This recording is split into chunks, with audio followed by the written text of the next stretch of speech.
guys doing today? We're good. How you doing? Pretty good. You happy to answer any questions that I can? I don't have a lot of updates. Ryan Switzer, you guys made a trade with him? Yes, we did. We have traded him to Pittsburgh, and I believe it's a 5th-round draft choice. Basically numbers issue. Yeah, I think so. I think he's a good player. He deserves an opportunity. We want to help him, obviously, get going, learning a new offense, and Dwayne Harris is going to be our kick returner, punt returner. You seemed like you were pretty intrigued with Switzer when you guys first got him. Was there anything that changed between then and now, or was it just a... we got a good opportunity to get a good pick for him today. It was good for the Raiders. I think he's a good player. I think he's going to do well. And I think Dwayne Harris is going to do well for us also. But it comes down, as you said during camp, special teams is a big part of the 4th, 5th receiver, and that was the case again this year. Do you have any update on Kirk Whalen? We saw him leave the locker room in a boot. Turf toe. That could be a couple weeks. Could be a few weeks. Seth played a lot on Friday. What did you see from him? But he did some good things. Some of the balls didn't go his way, but he was open a few times. Did a nice job blocking. Did an excellent job running some routes, and it's good to see him back out there. We'll try to get Seth a lot of work here in the next couple days. It's good to have him back on our offense. Besides Harris' return skills, what do you like about what he can do to help him? Well, he caught 5 touchdown passes a couple years ago from Eli. He's a capable guy, and coming in there in the slot, he can go outside. He showed some separation when he did play the other night. Had a good return called back. He's a versatile player. We can hand him the ball. We can do a lot of things with him. He's tough.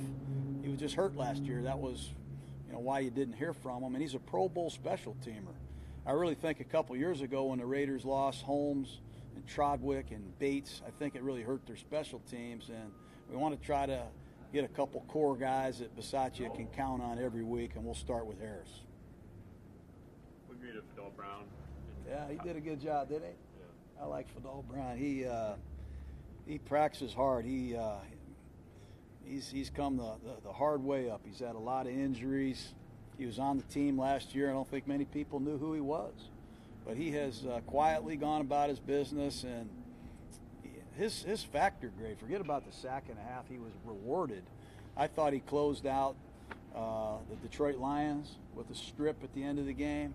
His factor grade, pressures, penetrations, pursuit plays was very, very good for a defensive end. I know he didn't go up against the Packers' first team.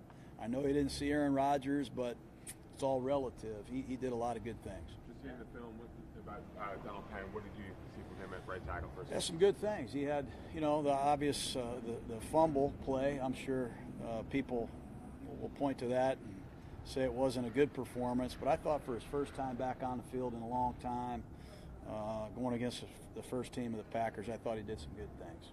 I know you said nothing was set in stone when Donald first played at right tackle, but are you confident Colton will start at left tackle week 1? I am.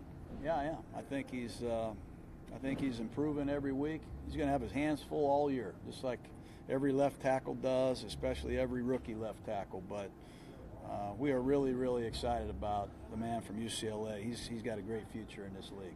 Do you guys view Rogers Cromartie as mostly a cornerback, or can he play safety for you guys? That's what I love about the acquisition. I think he's a corner. I think he's a guy that can play the nickel because he's played the nickel. You can put him in there in a dime position. He can play deep. He's played in every defense known to man, and he can still run. He's got size and length. And right now he's mastering our defense, and we'll try to get a few snaps, hopefully from him at Seattle, and see what happens. You were talking about Brown, and you have Shalik and a lot of different guys on that defensive line. Are you going to have some tough choices come the end of this week? I think so. I think it will be tough. Do we keep 9? Do we keep 10? I think Rutgers come in here. If you watch the first play of the game the other night, his pursuit, he's still got long speed to go get it. He's versatile. He can play inside or out. He knows the defense. Carradine had his best game. Fidel and Calhoun can play special teams. So there's some really good candidates we're excited about. Sure,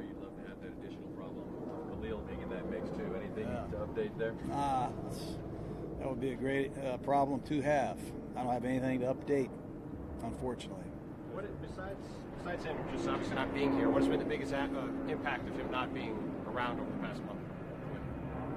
Was playmaking, his leadership, his presence. Great players, like Mac, have all those things going for them. They make people around them better, and they make offenses account for you. You're going to account for Khalil Mack. You probably got to double team the guy, and someone else is not going to have to deal with that. So there's a lot of things that a great player brings to your football team. Hopefully that's sometime soon. I know you said you don't have an update, but do you anticipate that being done by next weekend? I don't want to put any timetable on it. This has obviously been a long process that's been grueling for both parties and fans and me personally, and we're just hoping we can get him in here. Coach, what does it see out of EJ O'Connor sort of sees that backup quarterback job? Well, ball security, number one. You can't turn the football over, and the turnovers have been very preventable. And we've worked too hard on anti-turnover drills every day before practice even starts. We're banging these guys. We got footballs with strings. We're trying to pull it out. We're turning the ball over too many times. That's number one. And we got to complete some drives, throw the ball more accurately. We've got to throw the ball consistently better, take better care of the football, and move the offense. And that's what we want to see. You said the other night you didn't know if your backup quarterback was on the roster. Will you look at bringing anyone in, or? Well, there's a lot of things I don't know. I don't know who's going to be released at every other position on the teams. I don't know if we're going to make some trades. We're in this business to try and improve every position, and we're going to try to be reckless and aggressive, trying to improve this team. So we'll see. I don't know who's available yet, and I do know what we have to do now, and that's what we're going to focus on. What have your impressions of Azim Victor been, and what do you need to see from him in this final preseason game? Well, he's a physical player. He's no question a physical player. He's got to clean up his play on special teams, and he's got to improve in coverage, like most young linebackers. A lot of times at Washington, he played as an edge rusher. He's inexperienced in terms of all the different types of coverages that we play, recognizing formations. I think that's the big two areas that we want to see him improve at in Seattle. He'll get a lot of chances to do that. How was Martavis, how has he progressed over the past? He's progressed. Yeah, he's progressed.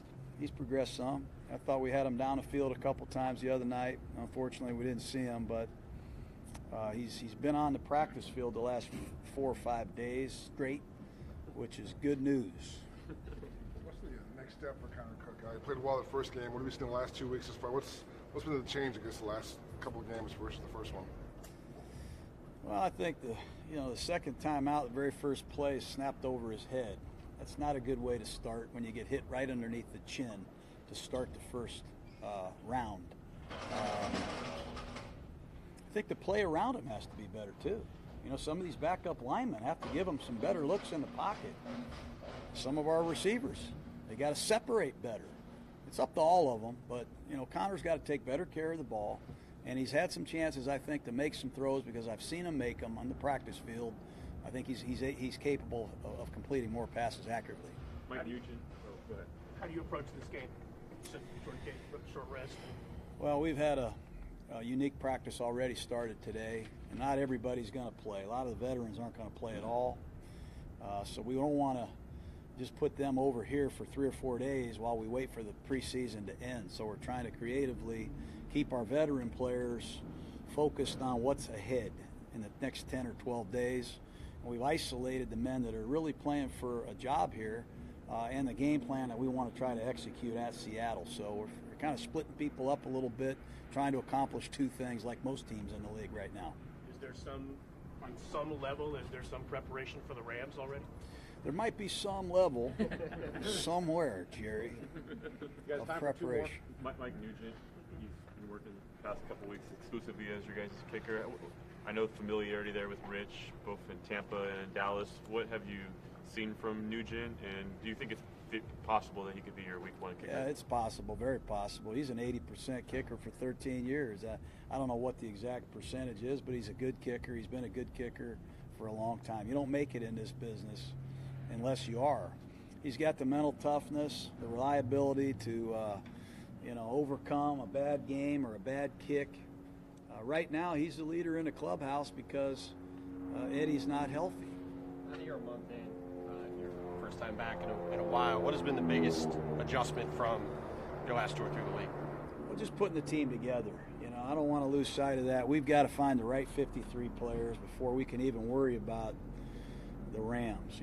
Unfortunately, some of the young players we have not been able to get enough out of yet. I do like our rookie class. I think that was paramount, getting our rookie class, our first class in here and get some contributions immediately. I think we're going to get that this year. But, some of the previous classes were still in the process of trying to get more out of those groups. But trying to just keep the right 53 men. That's the number one challenge here. Has the adjustments in kind of the way the schedule is now compared to when you were back in? Last time, has that kind of made you have to adjust the way you approach some of that stuff? Not really. No. I've had to adjust. As a broadcaster, we have to make adjustments too. But I've seen it. My brother's in the league. That's all my friends are in the league, and I think my coaching staff, they've been in the league. So we've tried to take ideas from Green Bay and from Oakland and from all over the country, the Rams, the Dallas Cowboys, and put together a schedule that hopefully our players will tell you has been beneficial to them. Okay, guys. Thank you very much. All right, guys. Have a great day.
Nah, my bad.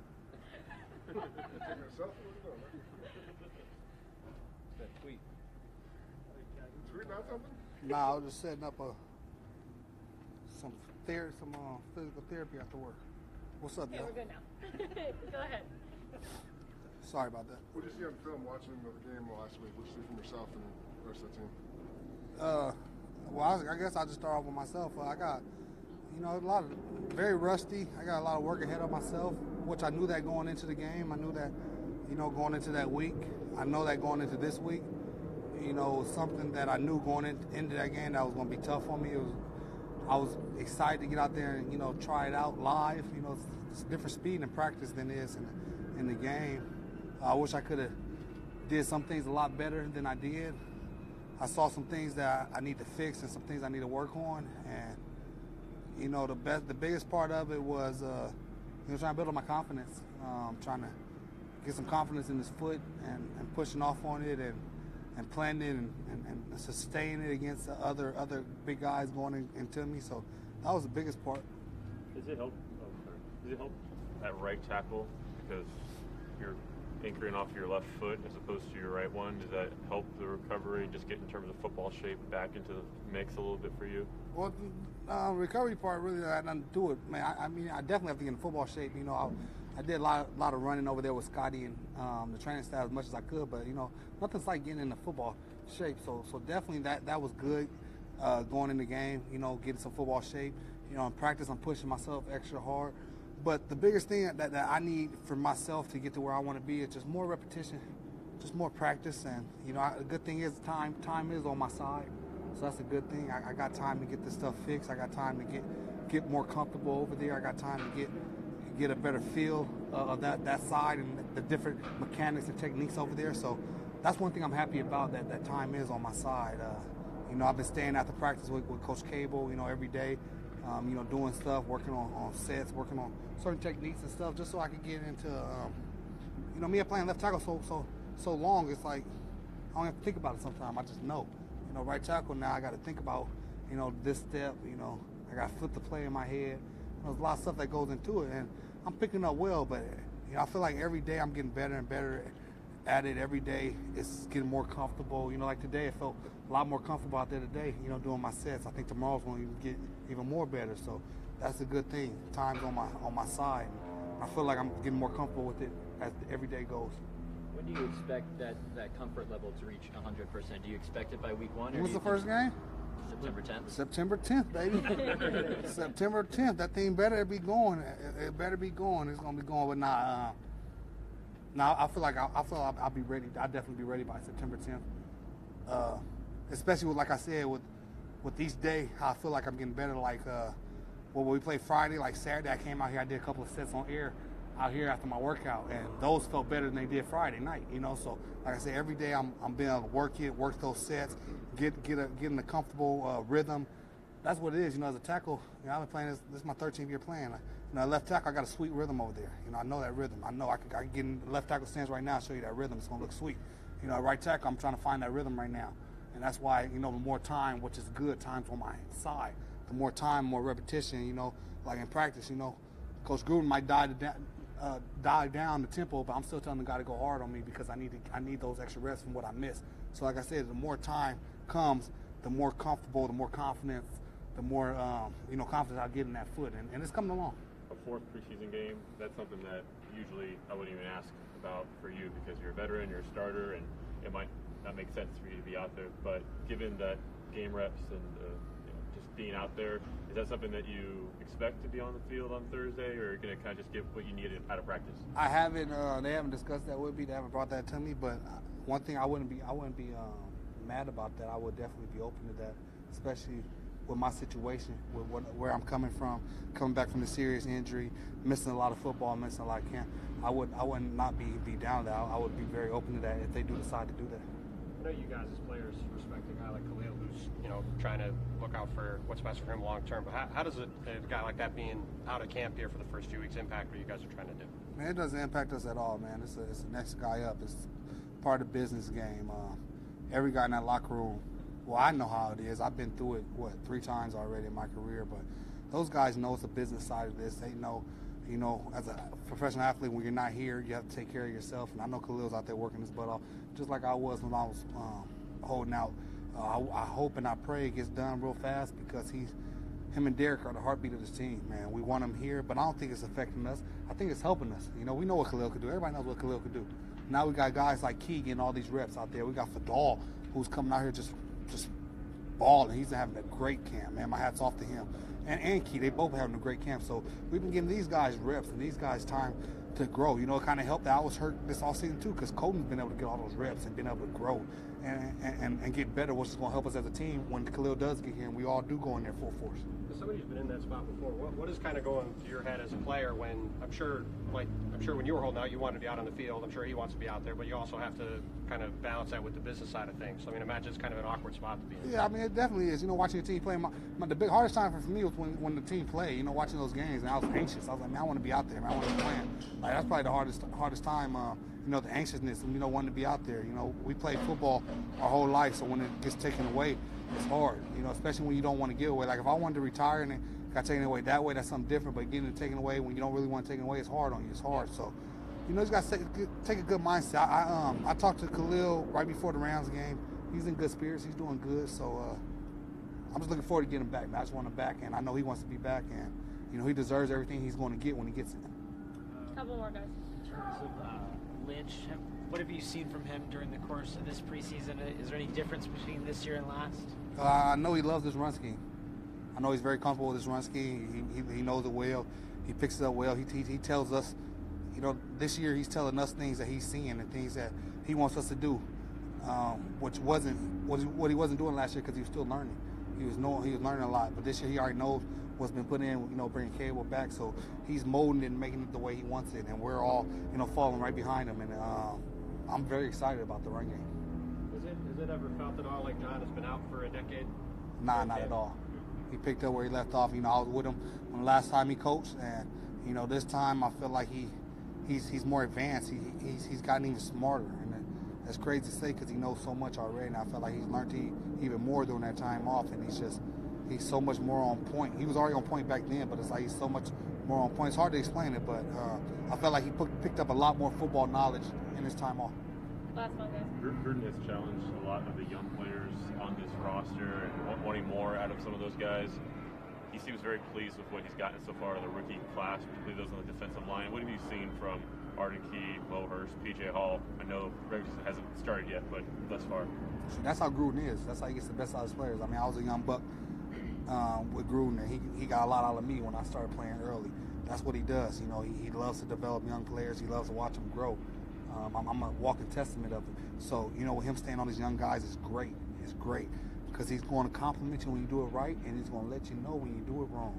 And he's going to let everybody know when you do it wrong, too. So that's a good thing because it's going to raise their level of standards. But the key, he is very superb. I was watching OTAs. I was like, he's all right. I don't know. But he came in the training camp and took a huge leap forward, you know, from OTAs to training camp. He's doing great things. I really wish he could get some more action and time out there. You know, he's battling a little something, ankle sprain or something right now, but he's doing great things, and I can't wait to see more of him. He's doing good. And then those two young guys in there, they're just battling. They're two bulls.